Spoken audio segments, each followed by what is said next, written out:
Hello everyone, I am Adam from Watford Opinions and I am on the Watford Way YouTube channel today to talk about Watford's recent acquisition of Tottenham Hotspur left back Danny Rose. And the other main news that came out just after he signed for us at Watford is that Ashley Young signed for Aston Villa. So though the left backs have been moving around, a lot of us thought that we'd be getting Ashley Young as our next left back.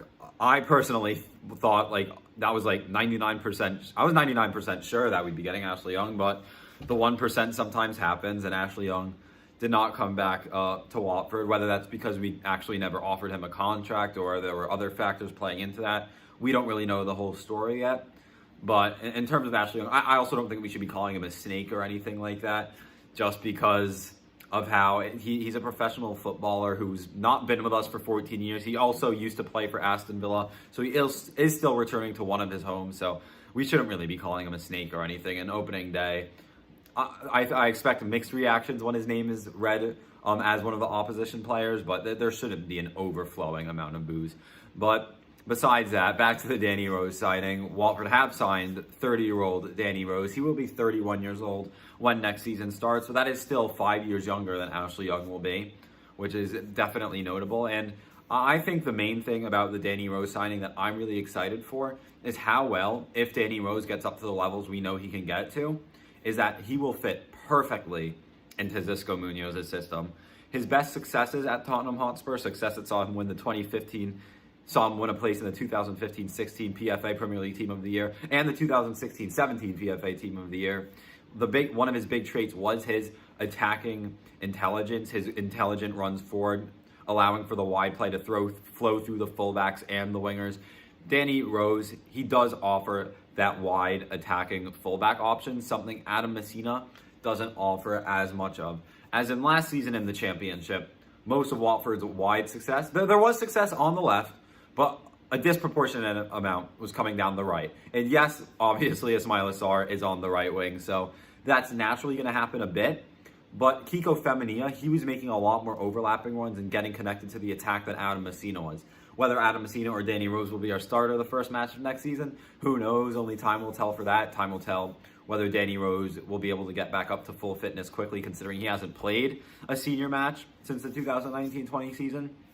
But Femenia, for the reason he was so successful in the right back position was because he was making a lot of those attacking runs forward, giving those deliveries into the box, overlapping with Saar and all that. Danny Rose is a lot more acclimated to such a tactic than Messina is. So Danny Rose, if he is starting at left back next season, he will be making a lot more of those overlap runs than Messina did, and that fits perfectly into Xisco's system. Defensively, Danny Rose is a very aggressive defender. He loves himself a sliding challenge. Sometimes that aggression does mean he gets dribbled past a bit much, but obviously not every player is going to be absolutely flawless. So in the defensive sense, whether Rose is going to offer more than Messina definitely remains to be seen. Messina is also half a foot taller than Rose, so it really is going to be interesting to see if opening day, or maybe it's going to be a match-by-match thing. I wouldn't be surprised to see when we're playing a team that we know are going to be on the defensive end for most of the match. I wouldn't be surprised to see Messina starting those, and those matches we're going to plan to attack more to see Rose starting those because of Rose's wide attacking intelligence. So who knows who's going to be the starting left back, but Danny Rose, very happy with this signature. Considering he's 5 years younger than Young, is definitely a plus as well. The other big topic involving Danny Rose is whether he's going to be able to get back to that full form, or even close to that full form to be a useful force for Watford, or whether his attitude is a question.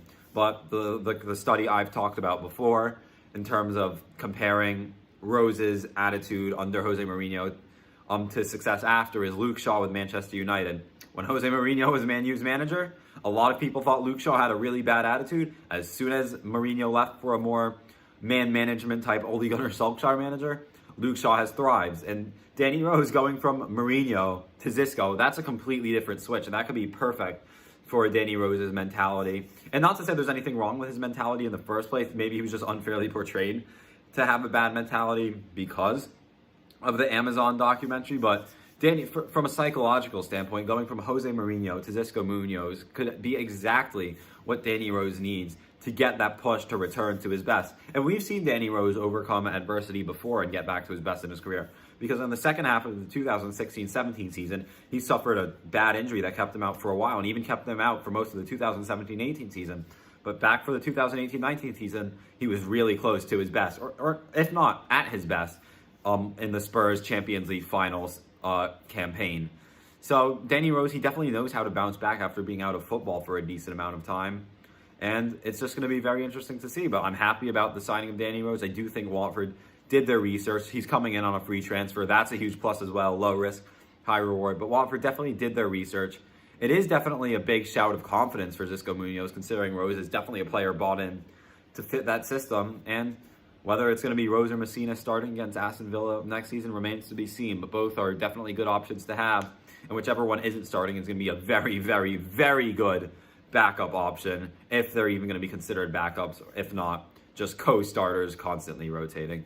But a very good signature, maybe better than an Ashley Young signature. The one thing Rose doesn't have, which Young does, is set piece delivery, but Imran Lutza can take set pieces. There's been other transfer rumors linking us with set piece takers, so I'm sure we'll be able to get over that anyways.